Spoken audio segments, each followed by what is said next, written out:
I'm traversing Norway's stunning landscapes but don't want to take the 2018 Range Rover Velar off-road.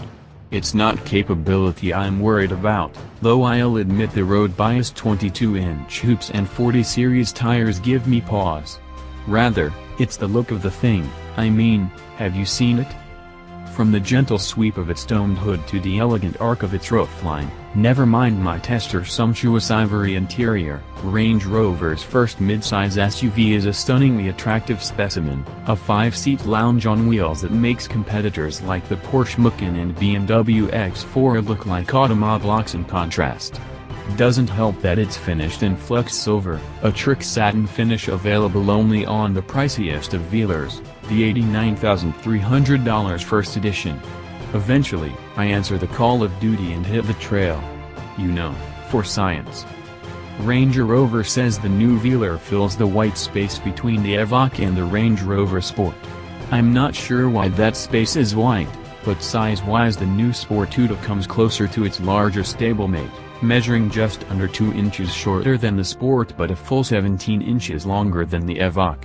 Riding on a modified F-Pace chassis that's been reinforced for off-road duty, Velar is powered by a 247 horsepower, 4-cylinder turbo gas engine, $49,900, a 180 horsepower 4-cylinder turbo diesel, $56,200, or a 380 horsepower supercharged V6, $64,200.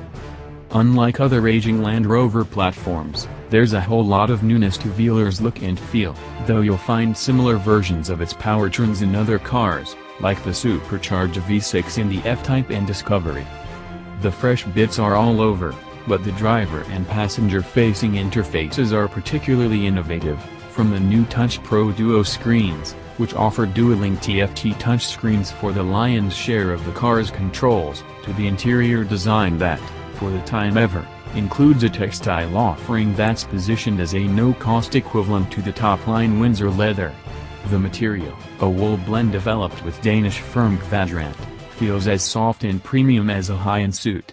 Flanked by a faux suede material made from recycled plastic bottles, the leather-free cabin is a surprisingly sexy and novel alternative to traditional cowl, one that just might tilt the perspective of luxury car shoppers.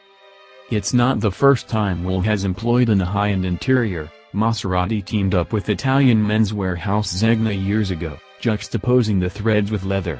But this treatment is among the more successful experiments with non-traditional materials, and likely to tempt buyers who might otherwise single-mindedly believe that animal skins are the only way to ornament a car interior.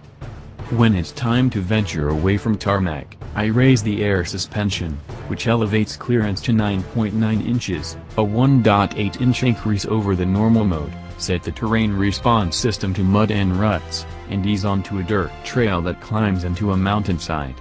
The first leg isn't particularly taxing, and the Velar's electronic aids make it easy to navigate some of the tighter sections.